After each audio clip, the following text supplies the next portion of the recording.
A las 7:30 de la mañana hora local, en un amanecer helado, 62 pasajeros y 5 tripulantes suben a un Embraer 190 de Azerbaijan Airlines, el vuelo 8243 rumbo a Grozny.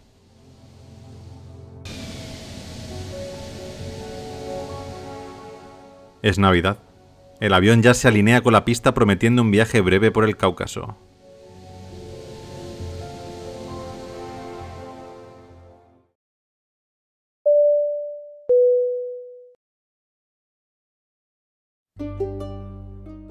...25 de diciembre de 2024... Aeropuerto Internacional Heydar Aliyev, Bakú, Azerbaiyán. Es miércoles, Navidad para muchos, pero un día laboral en Azerbaiyán, de mayoría musulmana. El Aeropuerto Internacional Heydar Aliyev, a 20 kilómetros de Bakú, opera bajo un amanecer frío de 5 grados Celsius y cielo despejado. Este moderno aeropuerto, nombrado por el expresidente Heydar Aliyev, maneja 6 millones de pasajeros al año.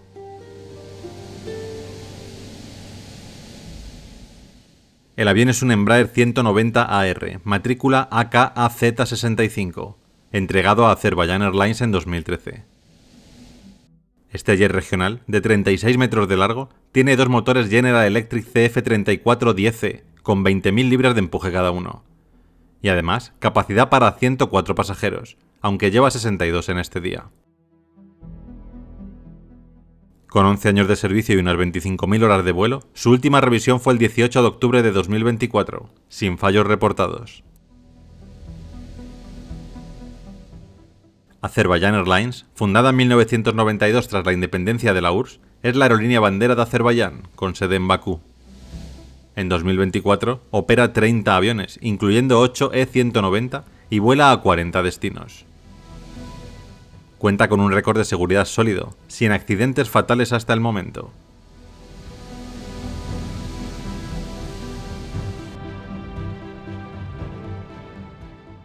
A los mandos el capitán Igor Kasnayakin, de 35 años. Con Azerbaijan Airlines desde 2015, tiene 8.000 horas de experiencia, 4.000 de ellas en el Embraer 190. De origen ruso, vive en Bakú con su familia. A su lado el primer oficial Alexander Kalyaninov, de 28 años. Se unió en 2019 a la aerolínea y suma 3.500 horas de vuelo totales, 2.000 en este modelo. Graduado del Liceo Europeo de Bakú, soñaba con ser piloto desde niño. La tripulación incluye 3 asistentes, Zulfugar Asadov, Aidan Rahimli y un tercero sin identificar públicamente, con un promedio de 5 años de servicio. Los 62 pasajeros son mayormente azerbaiyanos, 37, 16 rusos, 6 kazajos y 3 kirguises, incluyendo al menos 2 niños.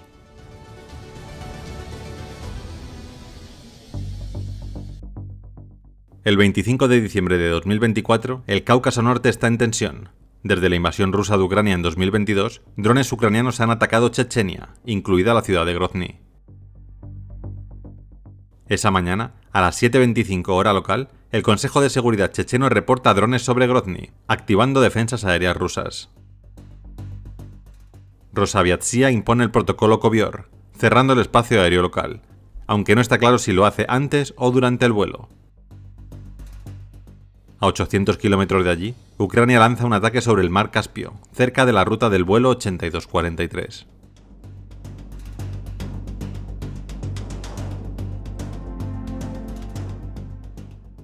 En Grozny, la densa niebla reduce la visibilidad a 100 metros, complicando los aterrizajes.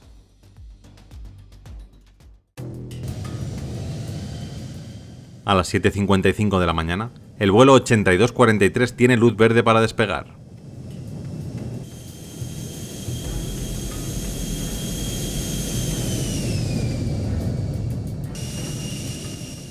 Se elevan sin problemas y comienzan su viaje hacia Grozny.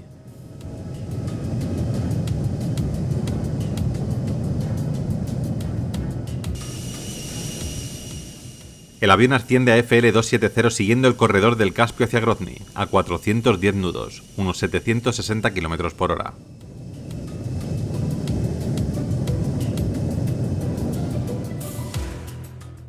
A las 8:25 de la mañana, al entrar en espacio aéreo ruso, el avión pierde datos ADS-B por interferencias en el GPS, algo común en zonas de guerra electrónica rusa.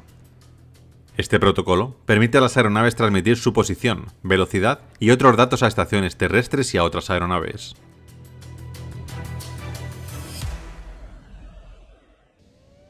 El avión comienza su aproximación al aeropuerto de Grozny Norte. Pero rápidamente los pilotos ven que el aterrizaje es imposible debido a la niebla y abortan. Pocos minutos después, intentan otra vez el aterrizaje. Pero las condiciones no han cambiado y vuelven a abortar el aterrizaje.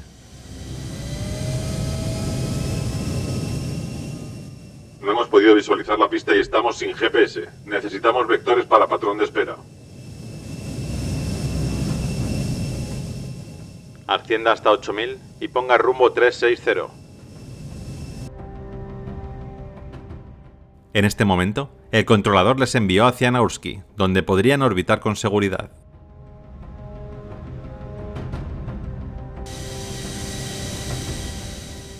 Pero a las 8:35, el avión sufre una sacudida acompañada de una pérdida de control.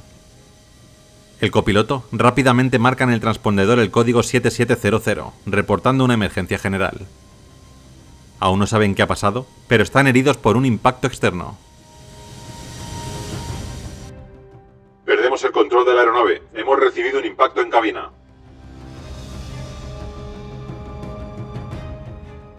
Dos minutos después, viran hacia el mar Caspio, rumbo a Aktau, en Kazajistán, a unos 500 kilómetros de distancia, buscando un aeropuerto libre de niebla y donde les permitan aterrizar.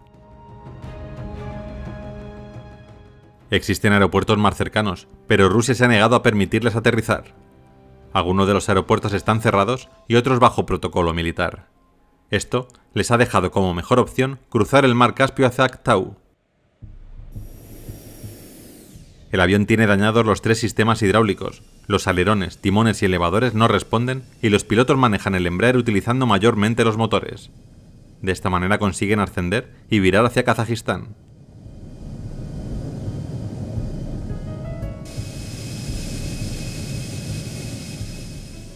El errático vuelo es eterno en estas condiciones. Llevan 50 minutos en busca del aeropuerto de Aktau y todavía no ven tierra firme.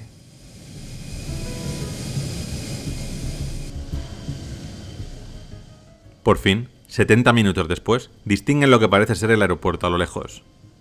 El avión comienza a descender, pero algo va mal. Los pilotos no consiguen alinearse con el aeropuerto e intentan ascender de nuevo para volver a intentarlo.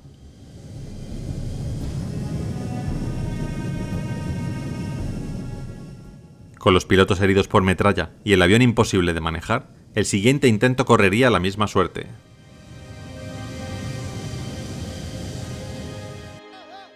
A las 10:28 se perdió el contacto con los pilotos del vuelo 8243.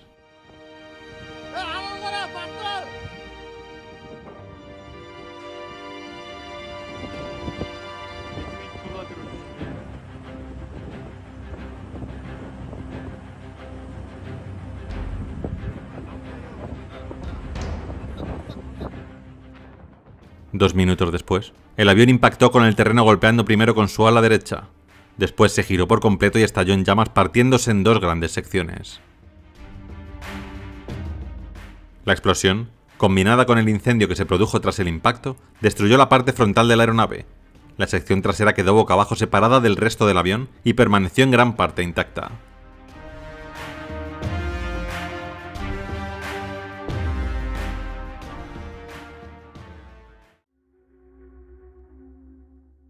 De las 67 personas a bordo, 38 mueren, incluidos los dos pilotos y un asistente, mientras que 29 sobreviven gravemente heridos.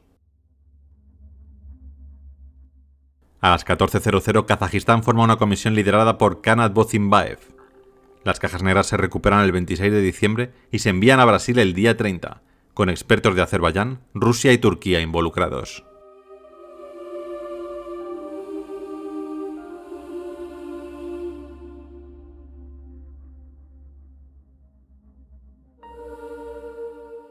¿Qué había pasado? ¿Qué fue ese impacto externo que destrozó el avión?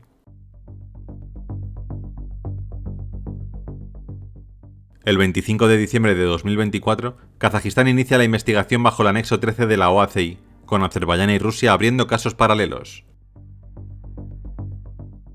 El informe preliminar del Ministerio de Transporte kazajo publicado el 4 de febrero de 2025 detalla: a las 9:37, el 8243 sufrió daños por objetos externos a 2.400 metros sobre Nausky, perdiendo el sistema hidráulico y todos los controles. La FDR muestra una despresurización tras 2 impactos. La CVR registra explosiones y el grito «No responden los controles».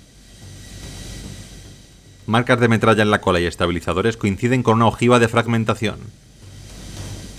Azerbaiyán halla restos de un misil Pantsir S-1 ruso en el fuselaje, corroborado por expertos turcos.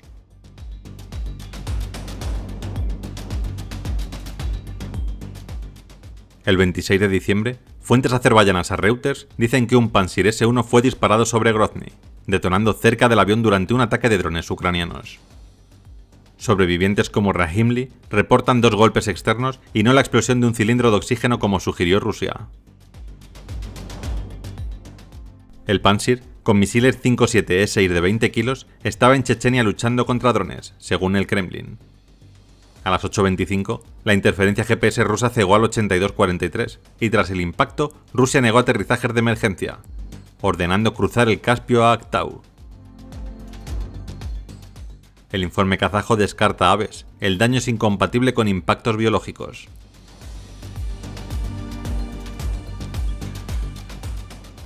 El 27 de diciembre, el ministro azerbaiyano Raset Nabiyev habla de interferencia externa. El 29, el presidente Ilham Aliyev acusa a Rusia de derribarlo accidentalmente y ocultar el hecho con versiones delirantes, como aves, niebla o explosiones de oxígeno en el interior. Putin se disculpa el día 28, admitiendo un incidente trágico durante defensas contra drones, pero no asume culpa directa. Rosaviatsia dice que el protocolo Kovior cerró Grozny por drones a las 8:25 de la mañana, coincidiendo con la pérdida del GPS del Embraer de Azerbaiyán Airlines. El 10 de enero de 2025, EASA cita el 8243 para advertir sobre vuelos en Rusia. A día de hoy, en marzo de 2025, el informe final sigue pendiente, pero el consenso apunta a un Pantsir S-1 disparado por error en entorno de guerra. Factores contribuyentes incluyen la niebla en Grozny, la guerra electrónica rusa y las decisiones de no cerrar el espacio aéreo civil pese a los combates. Los pilotos, sin controles, volaron cerca de 500 kilómetros heridos, un acto heroico según expertos. Este caso reabre debates sobre seguridad aérea en zonas de conflicto, llegando a compararse con el incidente del MH17 de 2014. El vuelo 8243 desata polémica. Rusia sugiere aves o niebla, pero expertos como Richard Aboulafia, de Turkey Today, rechazan esto. El daño es de metralla, no de pájaros. Ucrania dice que Rusia confundió el avión con un dron tras ataques en Grozny. Azerbaiyán critica la negación rusa de aterrizajes y el encubrimiento inicial. Algunos de los sobrevivientes refutan explosiones internas. Osprey Flight Solutions y Bellingcat señalan un Pantsir S-1. Algunos en la red social X especulan sobre un ataque deliberado, pero no hay pruebas. El Kremlin dice que investigará, pero Aliyev exige culpables y una compensación, tensando la relación Bakú-Moscú.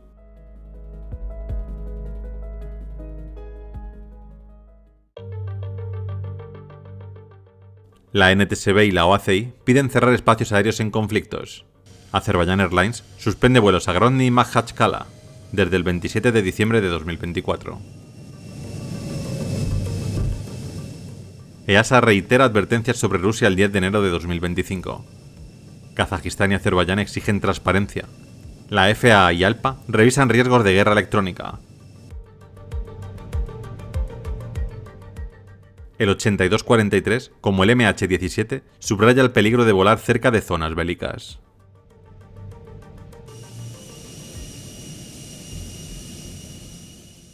El vuelo 8243 no fue solo un accidente, fue un avión atrapado en la guerra. Krasniakin y Kalyaninov, heridos, dieron su vida para salvar a 29 personas volando un avión utilizando tan solo los motores. ¿Quién paga por estas tragedias? Puedes dejar tu opinión abajo en los comentarios. En Bakú, un memorial en el aeropuerto honra a la tripulación desde el 29 de diciembre de 2024. En Aktau, una placa marca el sitio del choque. Hasta marzo de 2025 no hay documentales ni obras completas, pero Mayday planea un episodio para 2026. Artículos de BBC y Reuters cubren el caso de manera bastante completa.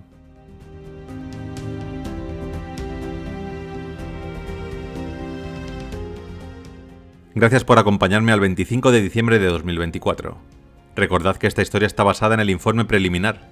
Si os ha gustado, dejad vuestro like, suscribíos al canal y activar la campana para no perderos el próximo vídeo. ¿Cuál será el siguiente vuelo? Puede que esté en tus manos decidirlo. Deja un comentario con el que quieras ver en el canal.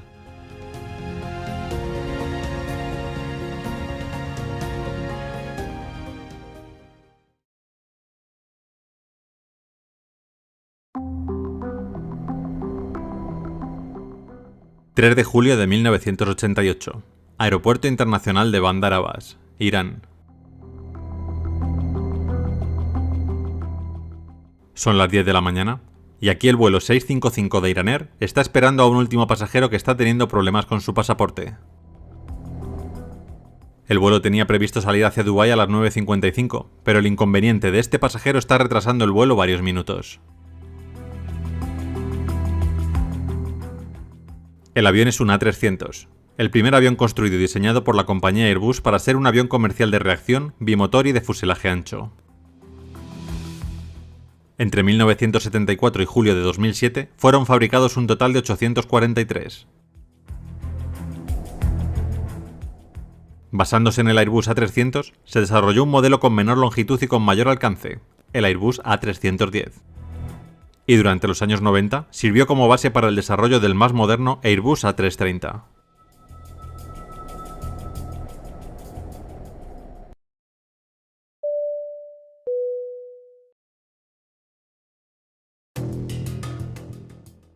Mientras que el A300 de Iranair se prepara, en el Golfo Pérsico, a no muchos kilómetros del aeropuerto de Bandar Abbas, varios incidentes graves están teniendo lugar. La fragata USS Elmer Montgomery informó sobre las 7:30 de la mañana de un avistamiento peligroso. Un grupo de 13 cañoneros pequeños y rápidos pertenecientes al cuerpo de la Guardia Revolucionaria de Irán, que posiblemente se acercan a un buque mercante pakistaní cerca del estrecho de Hormuz. Los cañoneros Boghamar, de fabricación sueca, tenían 13 metros de eslora y estaban equipados con una ametralladora, un fusil y un lanzagranadas, lo que no suponía una amenaza significativa para un enorme buque de guerra estadounidense, pero sí suficiente para causar graves daños a un petrolero sin defensas.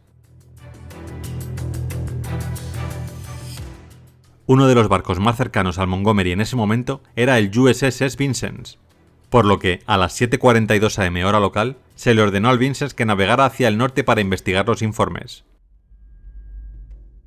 A partir de ahí, los eventos comenzaron a intensificarse rápidamente.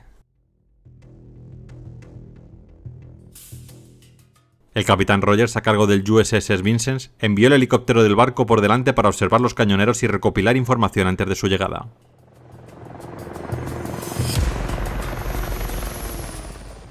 Bajo el mando del teniente Mark Collier, la tripulación del helicóptero avistó a los cañoneros alrededor de las 9:45 am, momento en el que el copiloto de Collier hizo una llamada frenética al barco.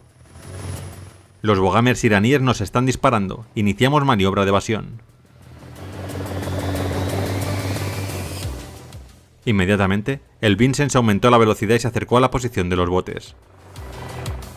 El capitán Rogers ordenó a su tripulación que se pusiera en alerta, preparándose para una posible acción en cuestión de minutos cuando el grupo de cañoneras apareciera por el horizonte.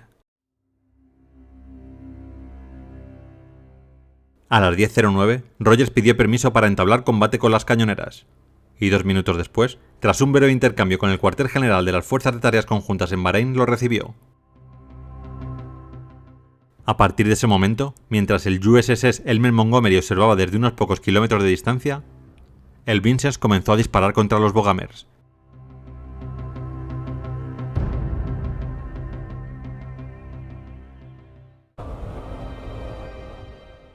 A las 10:15, en la ciudad portuaria iraní de Bandar Abbas, la tripulación del vuelo 655 de Iranair completó sus comprobaciones finales y se alineó con la pista para el despegue. El vuelo 655 era un vuelo regular de la aerolínea estatal de Irán desde la capital Teherán a Dubái, en los Emiratos Árabes Unidos, que incluía una escala programada en Bandar Abbas en ambas direcciones. Al mando estaban el capitán Mohsen Rezayan, de 37 años, el primer oficial, Kamran Teimouri, de 31 años, y el ingeniero de vuelo Mohamed Reza Amini, de 33 años. Todos ellos pilotos experimentados. También en el vuelo iban otros 13 miembros de la tripulación y 274 pasajeros, en su mayoría iraníes, aunque también iban a bordo ciudadanos de la India, los Emiratos Árabes Unidos, Pakistán, Yugoslavia e Italia. En total, 290 personas a bordo del A300 iraní.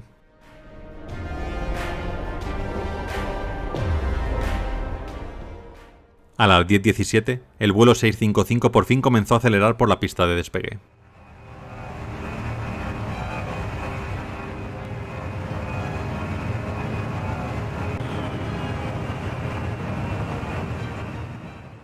Se elevaron sin problema y comenzaron su ascenso hacia los 14.000 pies que tenían como altura objetivo hasta su llegada a Dubái.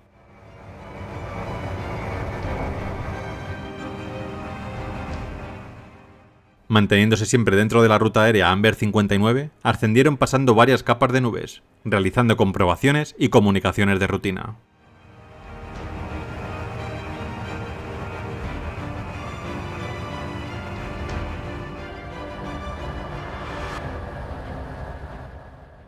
Mientras tanto, en el interior del Vincennes, su centro de información de combate comenzó a detectar al A300 de Iranair. En ese momento, llevaban ya 8 minutos de intensa batalla contra las bogamers iraníes.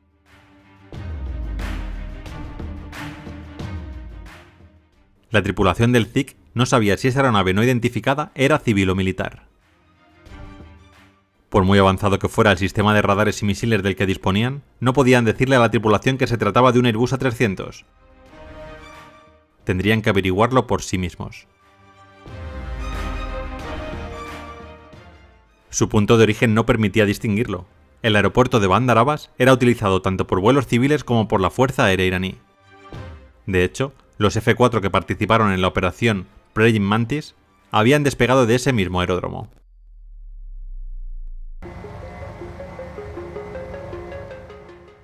Sin embargo, el sistema sí proporcionó un dato que ayudó a identificar el avión: su código de identificación IFF.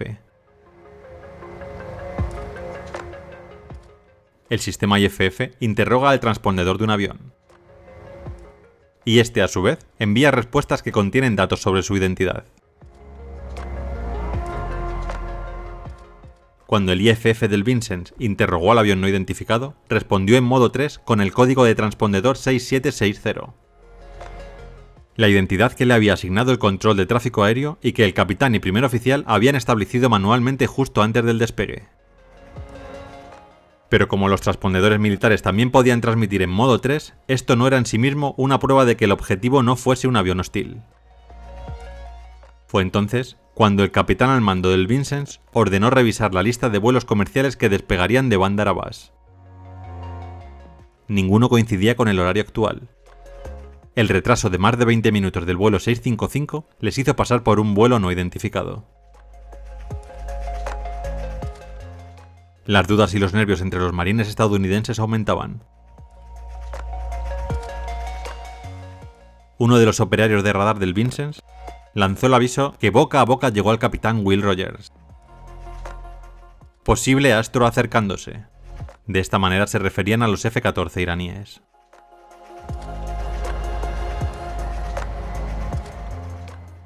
Pero antes de cualquier ataque, el buque americano debía de intentar asegurarse al máximo de que el objetivo era una amenaza. Así que el suboficial Andrew Anderson comenzó a lanzar avisos por radio. Primero lo hizo a través de la frecuencia de socorro universal, 243.0. Avión iraní no identificado en curso 203, velocidad 303, altitud 4000. Este es un buque de guerra naval de los Estados Unidos, rumbo 205 a 40 millas de usted. Se está aproximando a un buque de guerra naval estadounidense que opera en aguas internacionales. Le solicito que declare sus intenciones. Nadie respondió. Los aviones comerciales no disponen de una radio capaz de sintonizar esa frecuencia.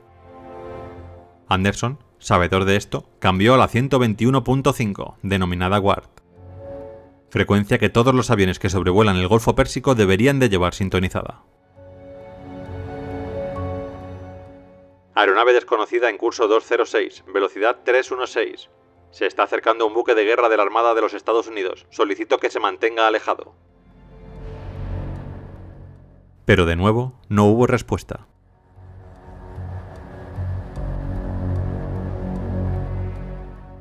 Eran las 10:21, apenas 4 minutos después de que despegaran.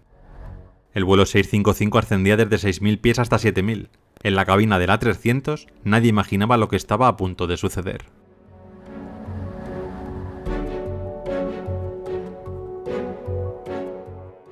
Anderson lanzó un último aviso a través de la frecuencia WART que el avión de Iran Air debería llevar sintonizada.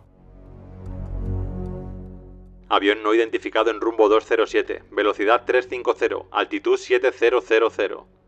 Se está acercando a un buque de guerra de la Armada de los Estados Unidos rumbo 205, a 30 millas de usted. Su identidad no se conoce, sus intenciones no están claras. Se encuentra en peligro y puede estar sujeto a medidas defensivas de la Armada de los Estados Unidos. Solicito que cambie el rumbo inmediatamente a 270.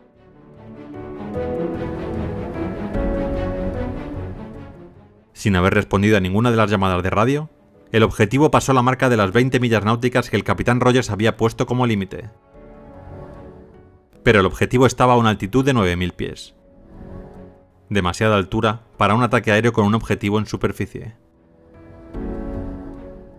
Así que decidió no disparar y esperar a tener más información. El suboficial Anderson emitió varios desafíos más en las frecuencias de socorro militares y civiles sin respuesta. Hasta que a las 10:24, alguien gritó que la altitud del objetivo estaba disminuyendo. El detonante perfecto. El capitán ordenó derribar la aeronave, y casi al instante, 2 misiles fueron lanzados desde el Vincennes.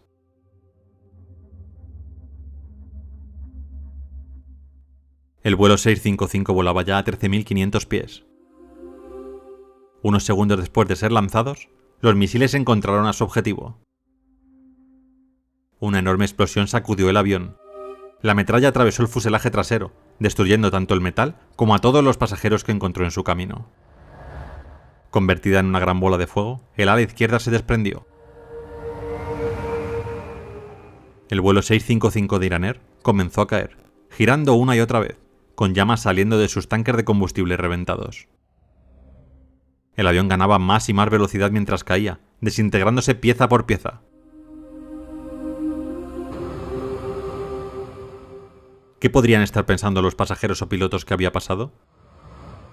Nunca sabremos la respuesta, porque lo que quedó del vuelo 655 de Iran Air se hundió en las azules aguas del Golfo Pérsico, llevándose consigo las 290 vidas de los pasajeros y tripulación.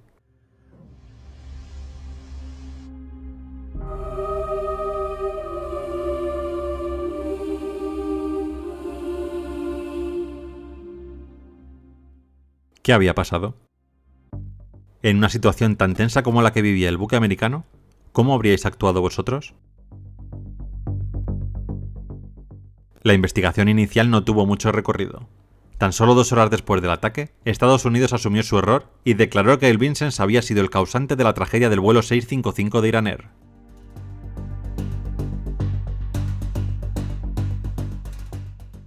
Hubo 2 errores clave en esta catástrofe. Los pilotos de la A300, pese a que era mandatorio, no tenían la frecuencia 121.5 sintonizada. De lo contrario, habrían respondido haciendo ver a los americanos su identidad como vuelo civil. Y la segunda y detonante final, la voz anónima de uno de los operarios que gritó «están descendiendo», cuando, según los datos guardados en el sistema del buque, esto nunca sucedió. En Irán, La noticia de la destrucción del avión fue recibida con horror e indignación. La televisión estatal reprodujo una y otra vez vídeos explícitos de cuerpos de mujeres y niños que eran sacados del mar. La población estaba indignada y horrorizada. Con razón.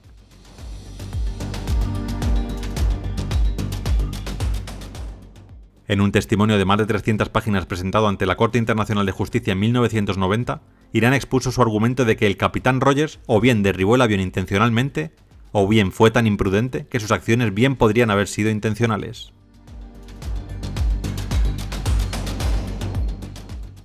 Pero merece la pena apuntar, en una posible defensa del capitán Rogers, que un año antes, el buque de guerra estadounidense USS Starks fue atacado por un caza iraquí que, como en este caso, en ningún momento se identificó. Pero el capitán del Starks decidió no abrir fuego porque, igual que el capitán del Vincennes, tenía dudas de la identidad del objetivo. 37 marineros estadounidenses murieron y 21 resultaron heridos en ese ataque. El comandante del Stark fue criticado por no derribar el avión.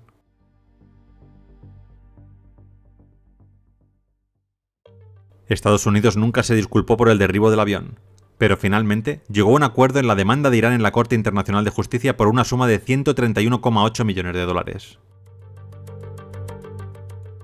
Era menos de lo que Irán había pedido, pero estaba claro que no habría un acuerdo mejor. Irán aceptó el acuerdo, pero la desconfianza generada por la terrible experiencia nunca desapareció. Desde entonces, la tragedia del vuelo 655 ha formado el eje no solo de la propaganda estatal iraní, sino de la concepción que los iraníes tienen de sí mismos como una nación victimizada por las superpotencias mundiales. Durante décadas después, los mismos vídeos de las secuelas del desastre reaparecieron en la televisión iraní cada 3 de julio, recordando al pueblo de Irán que Estados Unidos mató a 290 de sus compatriotas.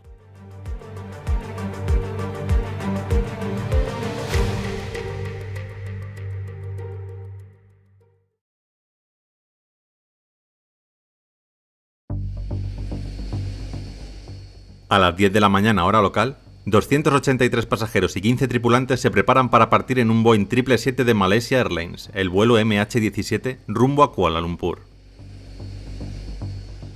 Familias, turistas y profesionales suben a bordo, mientras el personal de tierra carga maletas y revisa los últimos detalles.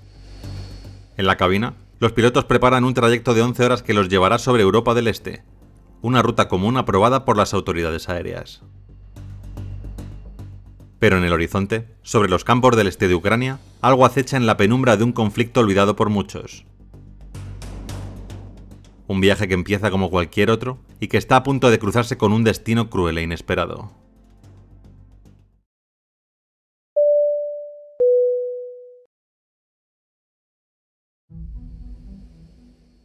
...17 de julio de 2014... Aeropuerto Internacional de Ámsterdam Schiphol, Países Bajos. Es jueves. El aeropuerto, uno de los más transitados de Europa, opera bajo un cielo despejado con 20 grados Celsius y un 60% de humedad.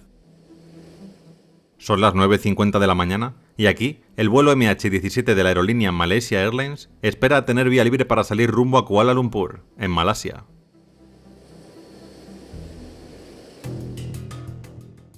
En julio de 2014, Ucrania está inmersa en un conflicto armado en su región este, el Óblast de Donetsk. Desde abril, tras la anexión rusa de Crimea, separatistas prorrusos respaldados por Moscú luchan contra las fuerzas ucranianas, proclamando la República Popular de Donetsk. Para el 17 de julio la guerra ha cobrado más de 1000 vidas, según la ONU, y derribado varios aviones militares. Una N-26 el 14 de julio y un Su-25 2 días después, ambos con misiles desde tierra.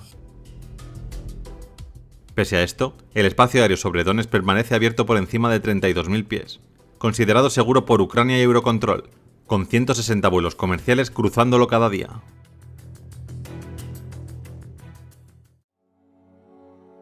El avión es un Boeing 777-200ER, matrícula 9MMRD, construido en Everett, Washington. Realizó su primer vuelo el 17 de julio de 1997, exactamente 17 años antes del día de hoy en 2014. Equipado con dos motores Rolls-Royce Trent 892, cada uno con 89.000 libras de empuje, mide 63,7 metros de largo y tiene una capacidad estándar de 282 pasajeros en dos clases. Hasta julio de 2014 acumulaba 76.322 horas de vuelo y 11.434 ciclos, con su última inspección el 11 de julio en Kuala Lumpur, sin fallos reportados. Malaysia Airlines, fundada en 1947 como Malayan Airways y renombrada en 1972, tiene su sede en el Aeropuerto Internacional de Kuala Lumpur. En 2014 operaba una flota de 88 aviones, incluyendo 15 Boeing 777-200ER, operando 60 destinos internacionales. Reconocida con 5 estrellas por Skytrax, su reputación se tambaleaba tras la desaparición del MH370 el 8 de marzo de 2014, 4 meses antes del vuelo del MH17, con 239 personas perdidas. Actualmente la compañía se enfrentaba a pérdidas financieras de 1.300 millones de dólares.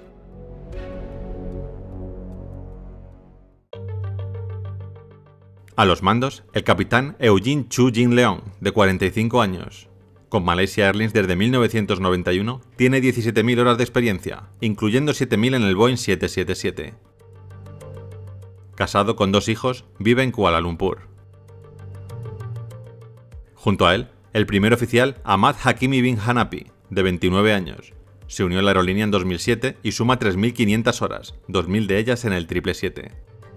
Soltero, es descrito como un piloto meticuloso por sus compañeros. La jefa de cabina, Dora Shahila Binni Qasim, de 47 años y más de 20 años de servicio, supervisa a 14 asistentes. Los 283 pasajeros a bordo incluyen 192 neerlandeses, 44 malasios, 27 australianos y otros de 14 nacionalidades, incluidos 80 menores de 18 años. Entre los pasajeros está Joe Blanche, un renombrado experto en VIH rumbo al Congreso Mundial del SIDA en Melbourne.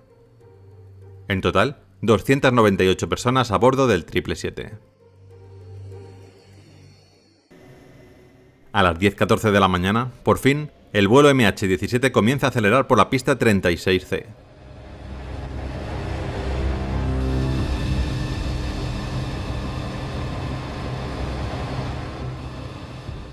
Se elevaron sin problemas y comenzaron su ascenso hacia FL330, la cual será su altitud de crucero durante varias horas. El avión seguirá la ruta L980, aprobada por la Organización de Aviación Civil Internacional, OACI. Esta ruta atraviesa Bélgica, Alemania, Polonia y Ucrania, una vía habitual para vuelos euroasiáticos.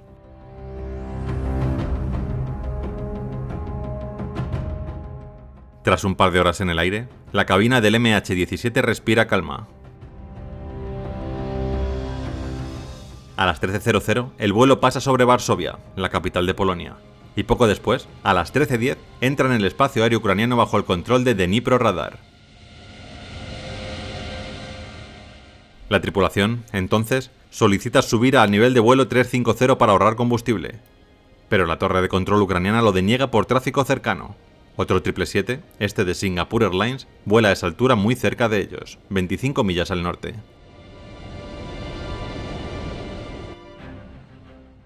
Unos minutos después, Dnipro Radar vuelve a contactar con la tripulación del MH17. MH17, diríjase a Rumak por restricciones. Recibido. Rumak, MH17. Rumak es un waypoint situado a 200 kilómetros de su posición actual, pero fuera de su trayectoria inicial. El controlador los ha enviado hacia ese punto para evitar cumulonimbus detectadas por el radar de la torre.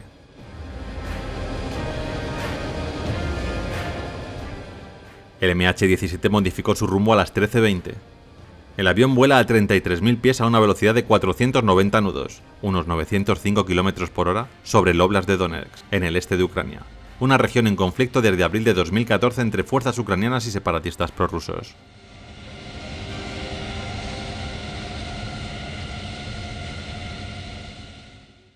Sin advertencia alguna, un misil Buk 9M38 es lanzado desde tierra. Avanzando a 1000 metros por segundo, detona a 2 metros del lado izquierdo de la cabina. La ojiva de 70 kilos libera 7000 fragmentos, perforando el cockpit y matando a los pilotos al instante. El avión se parte en varios trozos enormes. La CVR registra un estallido de 2,3 milisegundos y se corta.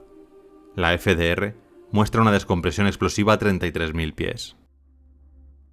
El avión se desintegra en el aire mientras cae al vacío. La sección delantera cae en Hrabove, el fuselaje central y el trasero en Rodzipne, a 8,5 kilómetros al este, esparciendo restos en 50 kilómetros cuadrados. Los testigos pueden ver una explosión y humo blanco. Un vídeo amateur captura cuerpos cayendo entre girasoles. Las 298 personas mueren instantáneamente.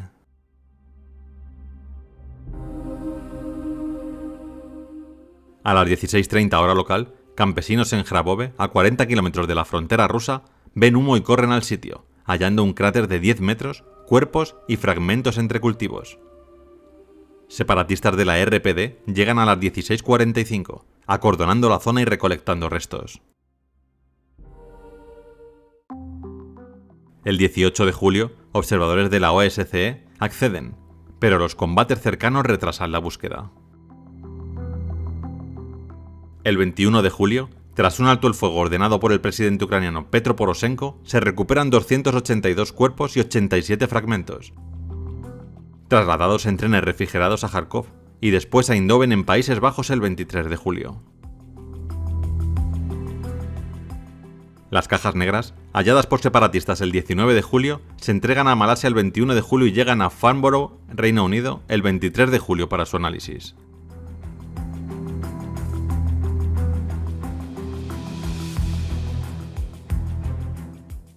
¿Qué había pasado?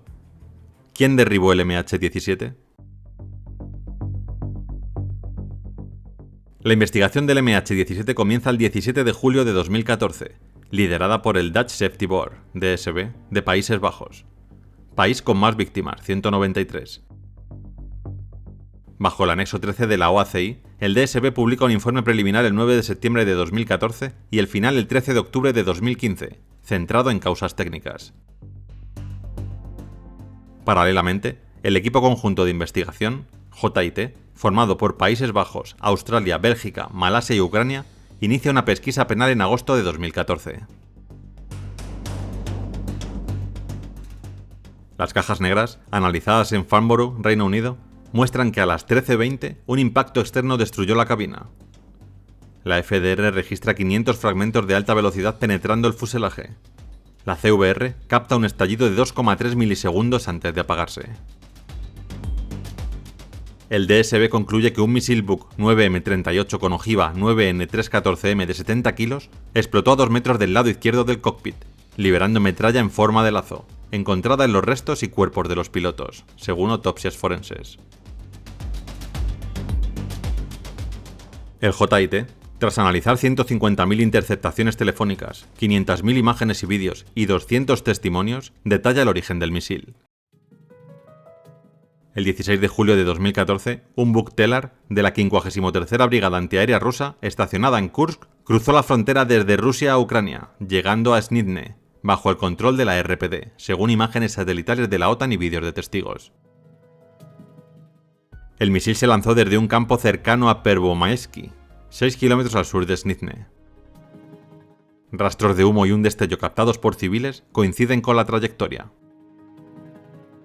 El JIT y Bellingcat detienen y documentan al convoy regresando a Rusia el 18 de julio con un misil menos, corroborado por fotos de un camión en Donetsk. El misil, identificado por su número de serie, era de fabricación soviética, asignado a Rusia en 1986.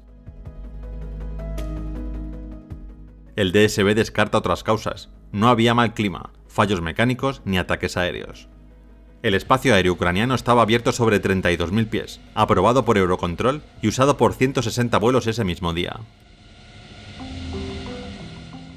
El JIT, en mayo de 2018, acusa a Rusia de lanzar el Buk, basándose en evidencias forenses y militares. El juicio, iniciado el 9 de marzo de 2020 en Países Bajos, procesa a 4 sospechosos: Igor Girkin, Sergei Dubinsky, Oleg Pulatov y Leonid Karchenko, todos ellos líderes separatistas. El 17 de noviembre de 2022, Girkin, Dubinsky y Karchenko son condenados a cadena perpetua, absolviendo a Pulatov por falta de pruebas directas. Factores contribuyentes incluyen la decisión de Ucrania de no cerrar el espacio aéreo pese a combates previos y la confianza de Malaysia Airlines en la ruta L980. La DSB critica la gestión de riesgos global, pero la causa principal es clara: un ataque deliberado desde tierra.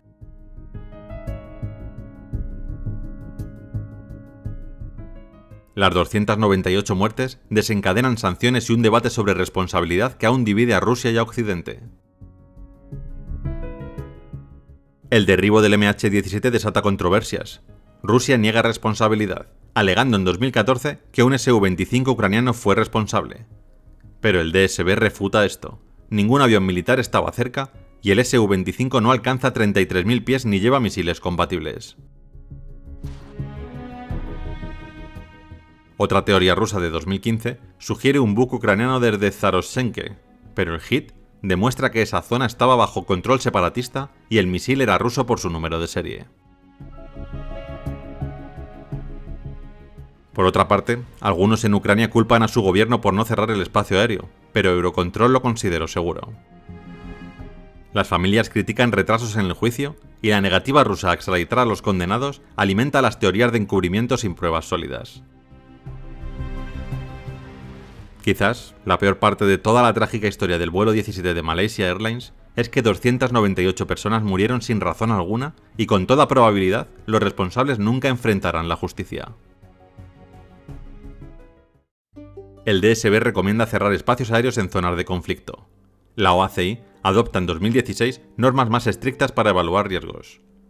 Ucrania prohíbe vuelos sobre Donetsk desde julio de 2014. Malaysia Airlines retira el código MH17 y compensa a las familias con $50.000 iniciales por víctima. El juicio refuerza la cooperación internacional contra crímenes de guerra, pero Rusia veta una resolución de la ONU en 2015 para un tribunal global. El MH17 cambia la aviación. Las rutas se evitan zonas de guerra y la seguridad aérea prioriza alertas tempranas. El vuelo 17 de Malaysia Airlines no fue un accidente, sino un acto de guerra que mató a 298 personas en un instante. Desde Ámsterdam a Donetsk, un misil robó vidas y desató un conflicto global. ¿Fue un trágico error o un ataque calculado? El juicio dio nombres, pero las heridas permanecen. ¿Qué opinas? ¿Quién debe rendir cuentas? En Grabove, un monumento de piedra marca el sitio donde cayeron los restos desde 2015. En Países Bajos, el monumento nacional MH17 en Withuizen, con 298 árboles, honra a las víctimas.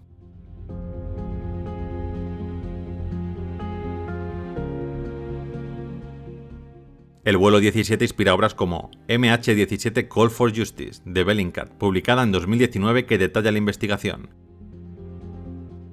Mayday, en su temporada 19, episodio 2, recrea el caso. Libros como MH17, The Quest for Justice, de Yuri Felsinki, en 2020, analizan el impacto político.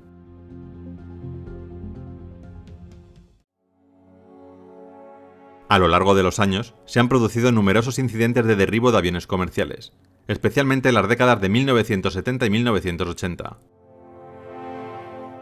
Desde los albores de la era de los aviones a reacción, Rusia ha derribado 4 aviones comerciales, incluyendo uno propio por accidente y otro que aterrizó sin problemas en un lago helado.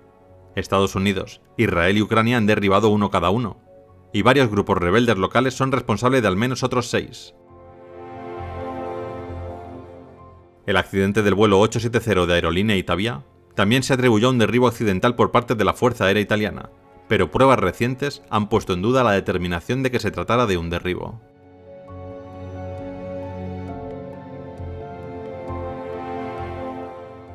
Gracias por acompañarme al 17 de julio de 2014. Si esta historia te gustó, dale like, suscríbete y activa la campana para no perderte el próximo vídeo. ¿Qué vuelo quieres que recree en siguientes entregas? Déjamelo en un comentario. Tengo todas vuestras propuestas en cuenta. Poco a poco irán llegando al canal.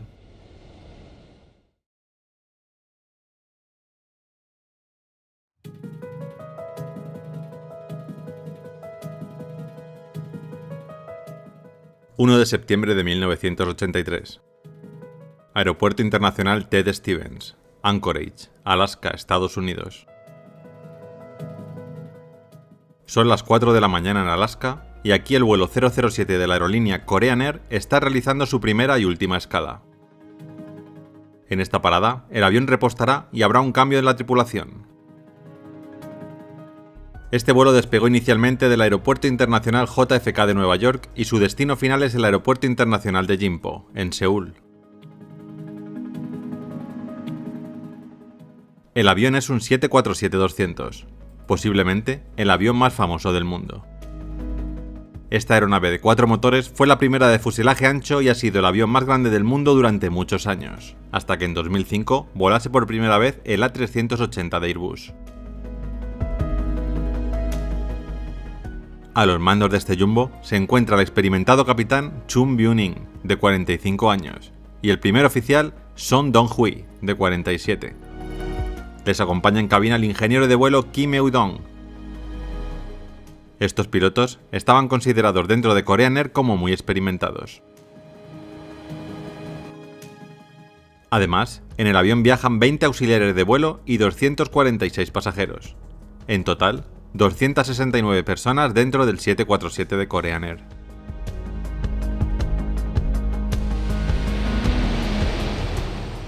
A las 5 de la mañana, el avión comenzó a rodar por la pista de despegue.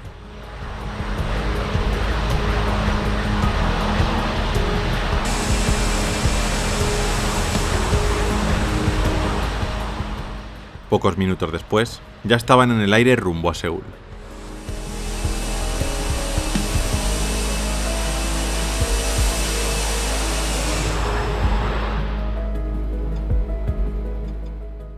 Ascendiendo a FL-310. Activando piloto automático. Rumbo 245.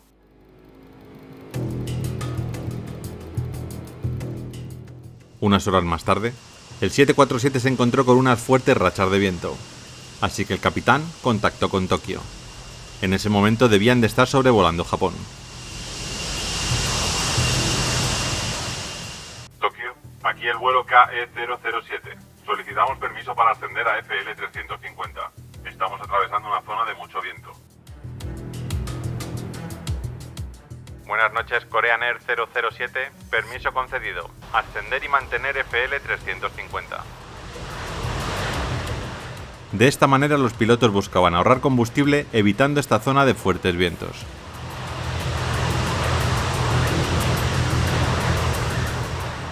Mientras tanto, en la península rusa de Kamchatka, situada a varios cientos de kilómetros de su posición, el general Kornukov avisa a las patrullas aéreas de que en sus radares han divisado un avión espía americano. Se trata de un Boeing RC-135. Rápidamente, un avión de combate soviético Su-15 sale en su busca.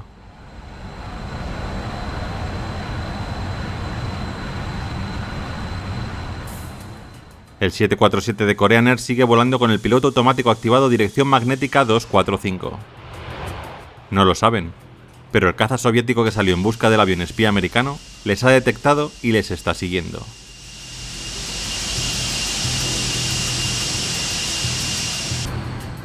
General, tengo a la vista un avión de gran tamaño. Parece civil. ¿Civil? Da igual. Si entra en nuestro espacio aéreo, elimínelo. Es un avión espía. De acuerdo.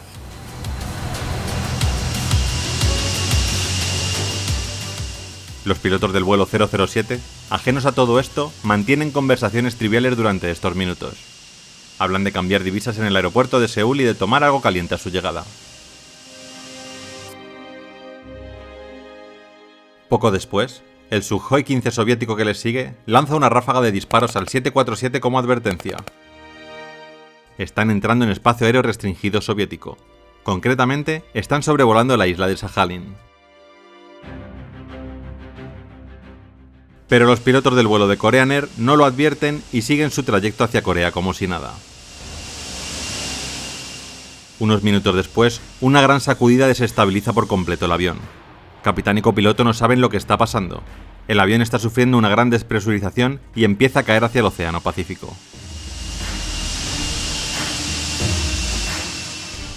No son capaces de hacerse con la aeronave, están cayendo en espiral hacia el océano. Finalmente, el avión acabaría desintegrándose en el aire. Las 269 personas que viajaban en la aeronave morirían en este catastrófico incidente.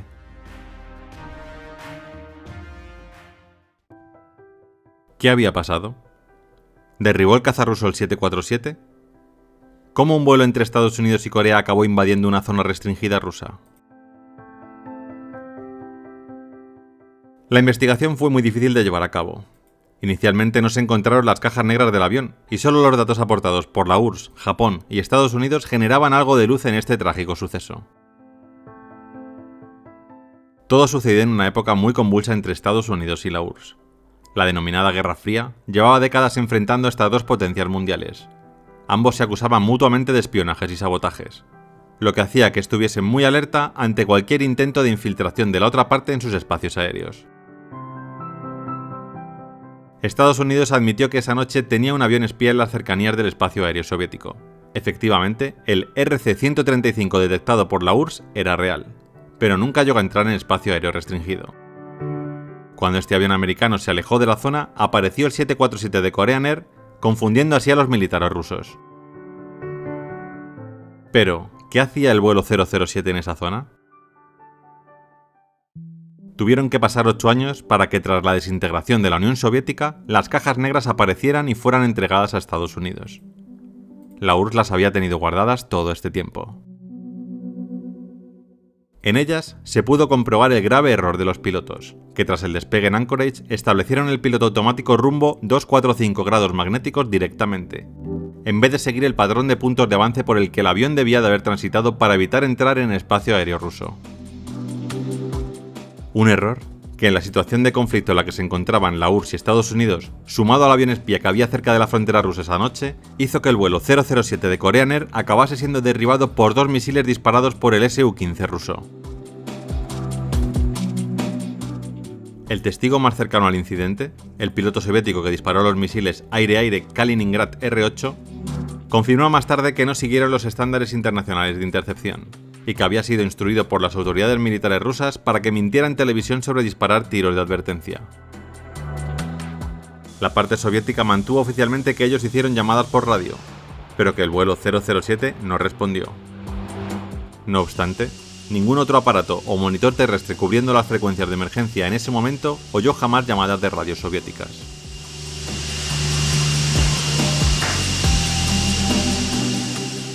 También existe el punto de vista que argumenta que el vuelo 007 de Korean Air realmente entró a propósito en el espacio aéreo ruso y que iba cargado de instrumentos para espiar lo que en esa zona se estaba llevando a cabo.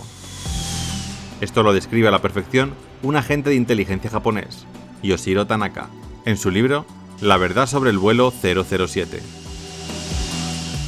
En sus páginas confirma que la tripulación del avión derribado en efecto cumplía una misión encargada por los servicios especiales estadounidenses.